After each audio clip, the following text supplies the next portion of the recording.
안녕하세요. 권영은 선생님이에요. 온라인 계약 2주차 진행하겠습니다. 2주차 역시 여러분이 해야 할 일은 5월 3일까지 강의를 완강하고 과제물을 제출하는 거예요.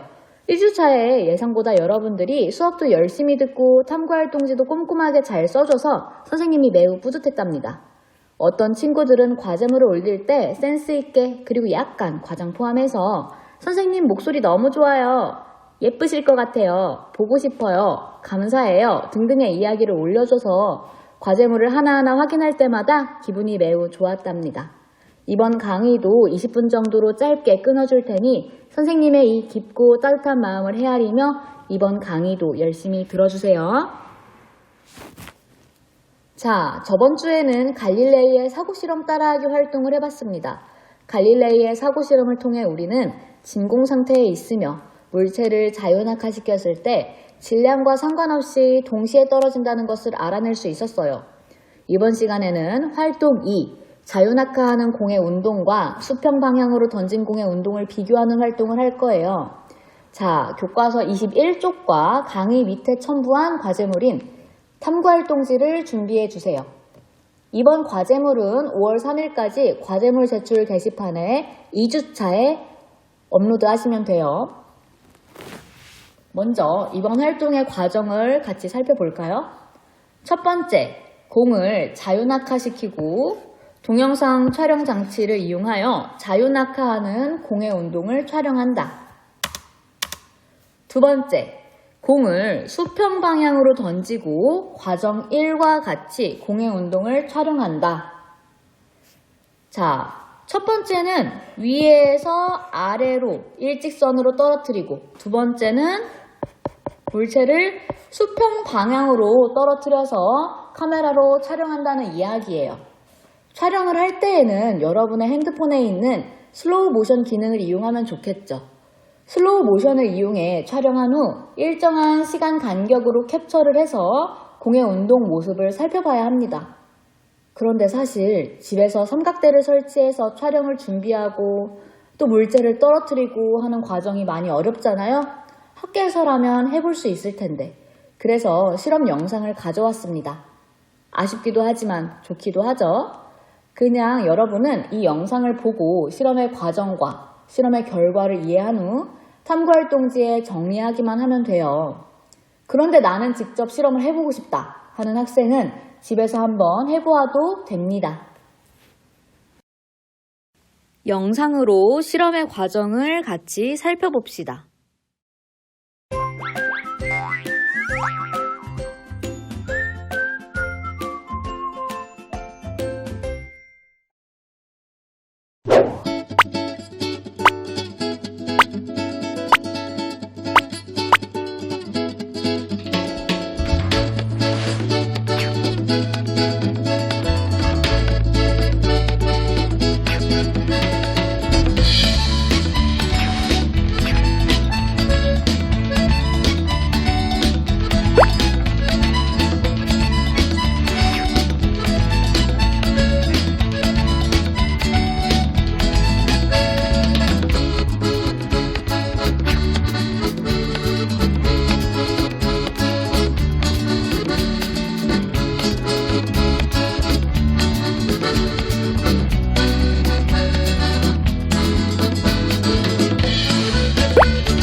자, 영상을 보니 실험 과정에 대해 얼추 이해가 가죠?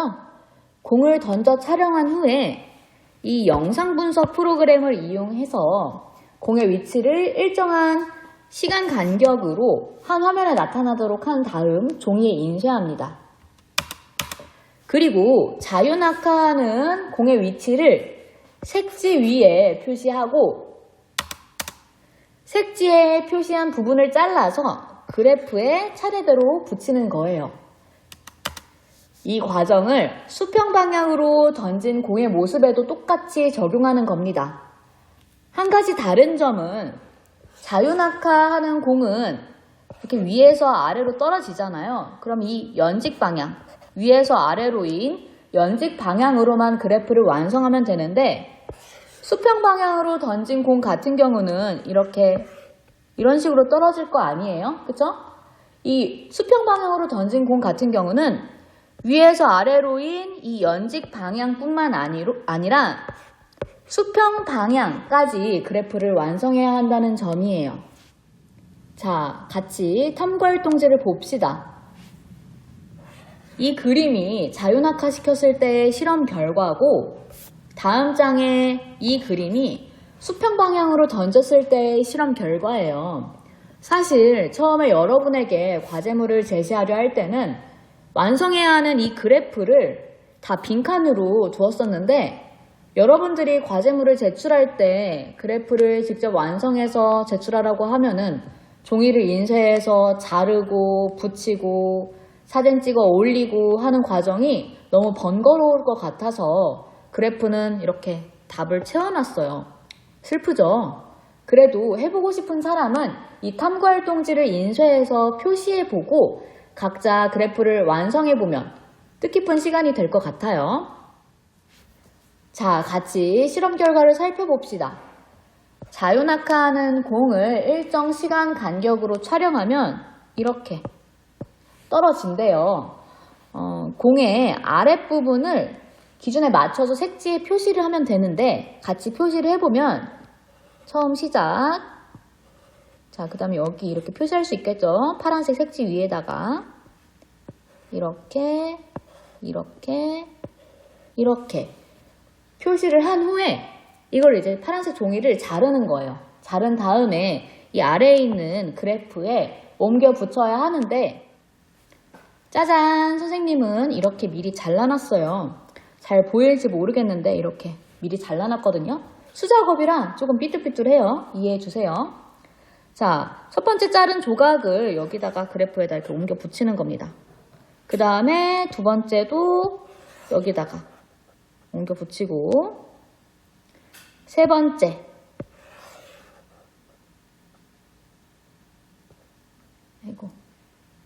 네 번째 다섯 번째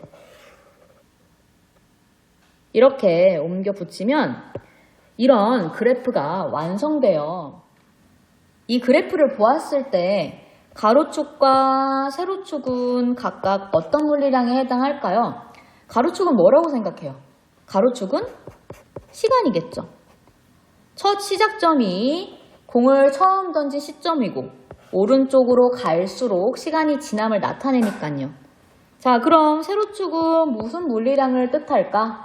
세로축은 뭐라고 생각해요?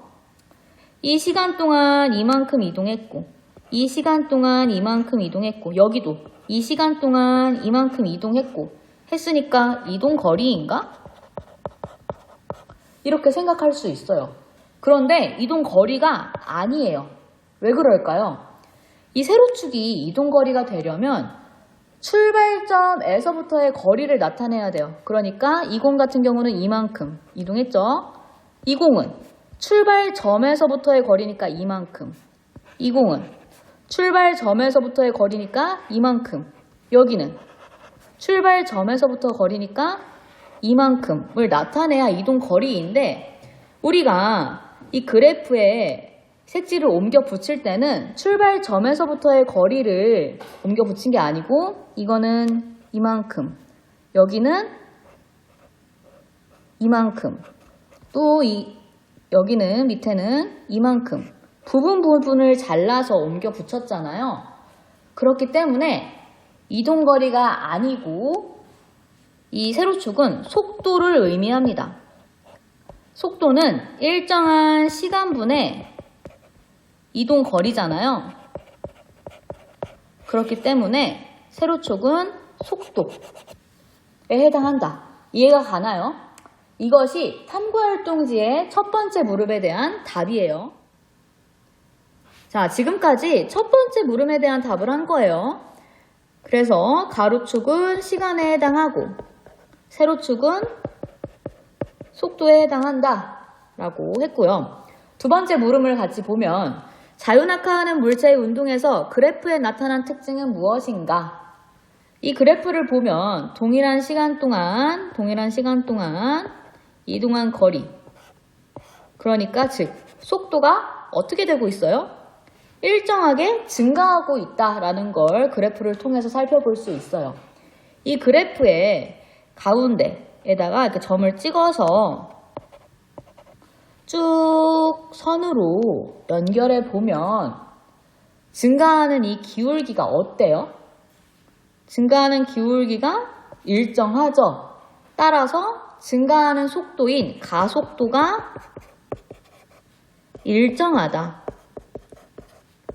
즉, 가속도가 일정하다는 것은 등가속도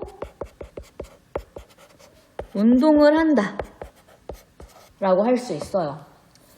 우리 중학생 때 속도랑 가속도, 등가속도에 대한 개념을 배우긴 했는데 잘 기억에 나지 않는 학생들을 위해서 다시 한번 정리를 해줄게요.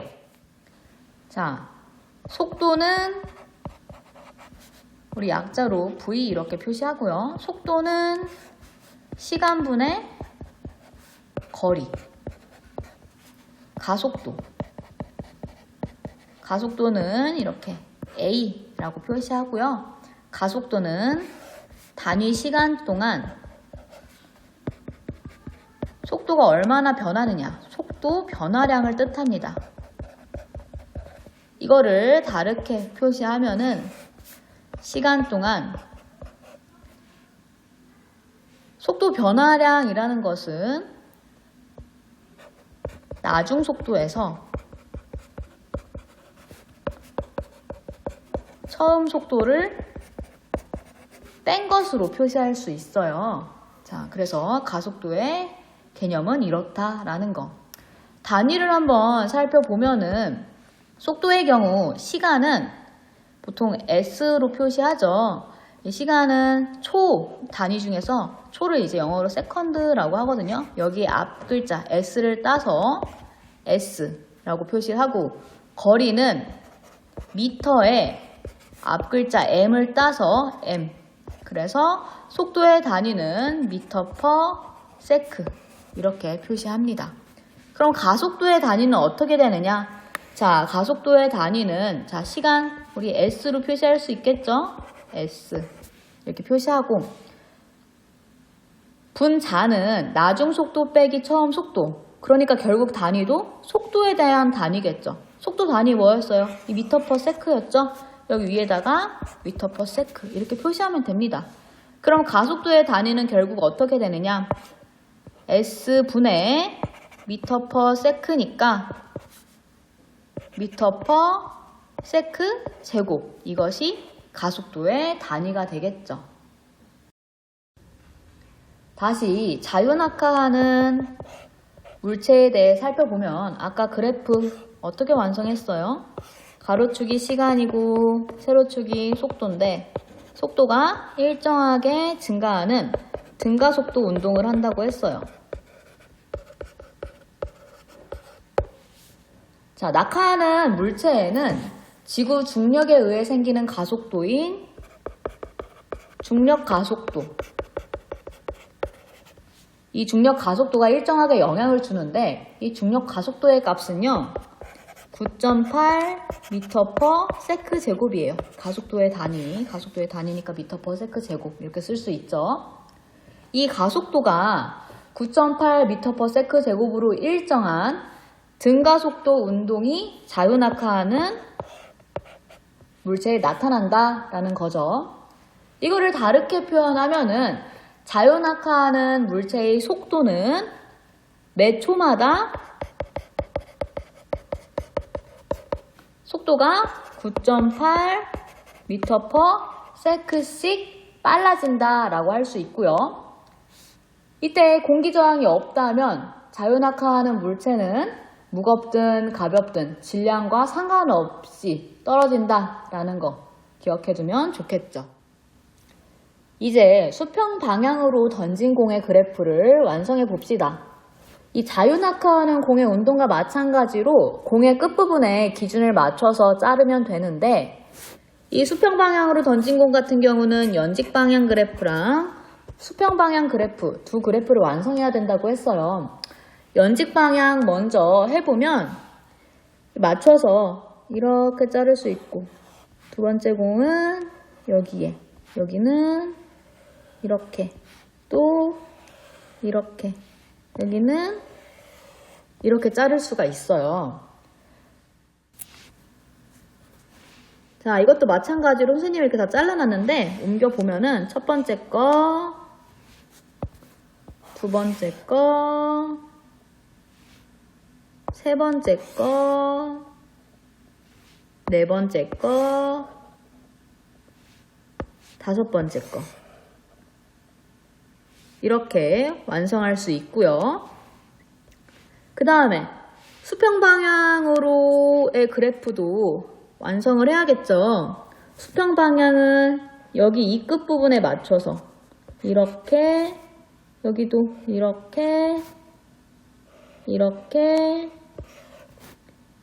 이렇게, 이렇게 자를 수가 있겠죠. 이것도 선생님이 잘라놨습니다.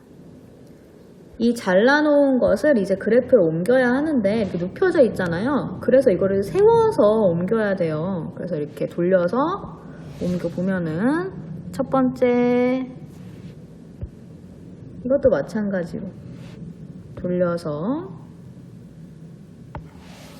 두 번째,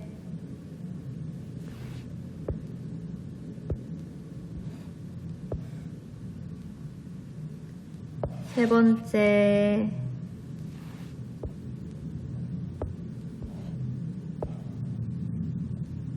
네 번째,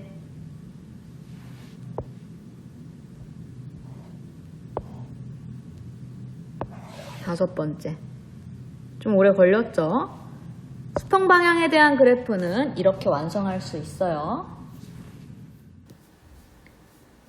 이 그래프들 역시 가로축은 시간, 여기도 시간, 세로축은 속도, 여기도 속도, 이렇게 돼요. 탐구활동지로 넘어가서, 자, 탐구활동지에 여기 그래프, 연직 방향 그래프와 수평 방향 그래프 잘 옮겨두었죠? 시간, 시간, 속도, 속도.